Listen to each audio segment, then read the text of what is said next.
Hey, fifth and sixth graders, it is so good to see you back for another week. We are taking a look at how, sorry. Hey, fifth and sixth graders, it is great to see you back for another week of the Global Read Aloud. It is our final week, and we are going to see a book that Juana Martinez Neal is the author and illustrator of, and it's called Alma and How She Got Her Name. Juana is the author and the illustrator of this book. You'll notice linked in Schoology that I have a video here. This is Juana Martinez Neal talking about her own name, how she was given her own name, and how it inspired her to write this book. It is a fantastic watch and very short. So if you have the time, check that one out.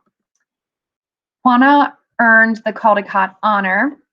Every January, the Association for Library Service to Children awards the Randolph Caldecott Medal to an artist of an outstanding picture book. And of course, that's written in English.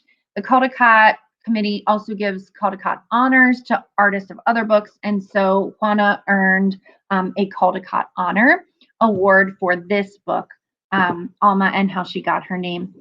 Randolph Caldecott is shown there on the screen. He was one of three really important children's illustrators working during the 1800s.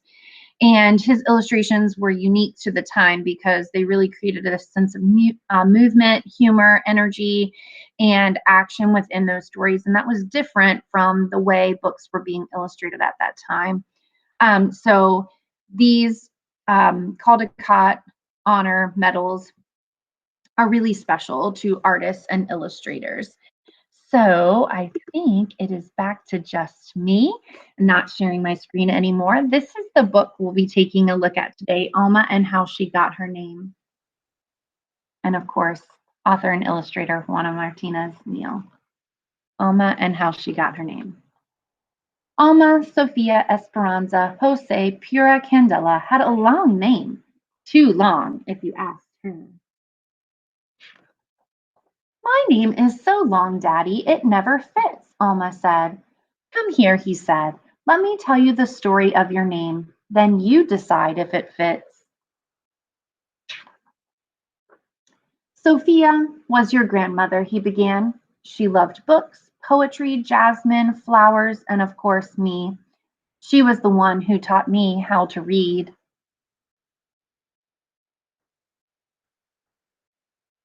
I love books and flowers, and you too, Daddy. I am Sophia. Esperanza was your great-grandmother, he continued. She hoped to travel, but never left the city where she was born. Her only son grew up to cross the 7 seas. Wherever her sailor son went, so did Esperanza's heart. Take a look at the amount of detail that Juana puts into each illustration in this book. The world is so big. I want to go see it, Daddy. You and me together. I am Esperanza.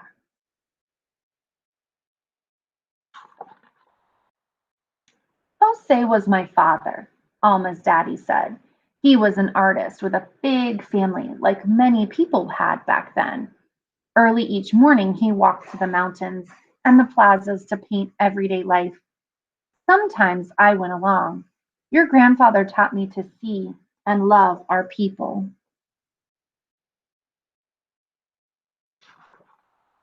I wake up early every day and I draw a lot too. This morning I drew a kitty cat for you, Daddy. I am Jose.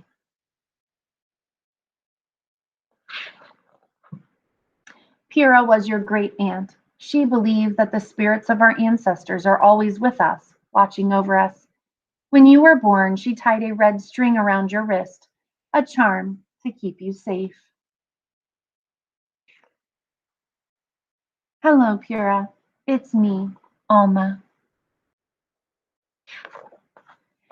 Candela was your other grandmother. She always stood up for what was right. I am Candela. I love the story of my name. Tell me about Alma, Daddy. Where does that come from? I picked the name Alma just for you. You are the first and the only Alma. You will make your own story. Alma, Sofia, Esperanza, Jose, Pura, Candela. That's my name and it fits me just right. I am Alma and I have a story to tell. And there is a note from Juana in the back that I'd like to read. My name is Juana Carlota Martinez Pizarro. My father named me Juana after his mother, Juana Francisca. My mother chose the name Carla to honor the memory of her uncle Carlos.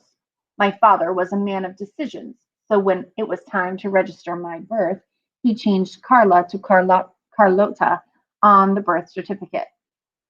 He was convinced that Juana Carlota was the mighty name he wanted for his daughter.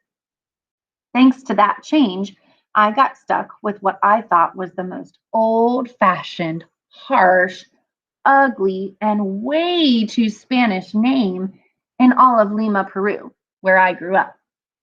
Little did I know that later on, after I moved to the United States, it would feel unique and remind me every day of where I'd come from.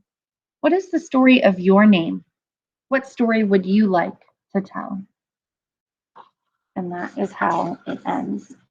Um, so I will tell you the story of my name. My first name is Laura, and I am named after both of my great grandmothers. So my dad's grandmother was named Laura, and my mom's grandmother was also named Laura. So they knew that that would be the first name of their daughters if they would have one. And my middle name is Elizabeth, and it has no family significance, but my mom just really loved that name.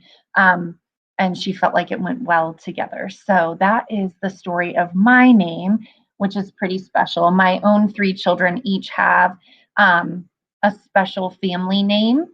Um, for my girls, it's their middle name. And for my son, it's both his first and his middle name. So hopefully, if you don't know the story of your name, you can ask your grown-ups at home and see if they can tell you a little bit about your name. Maybe you're the first of your family, like Alma has her own name with her own story to tell about who she is.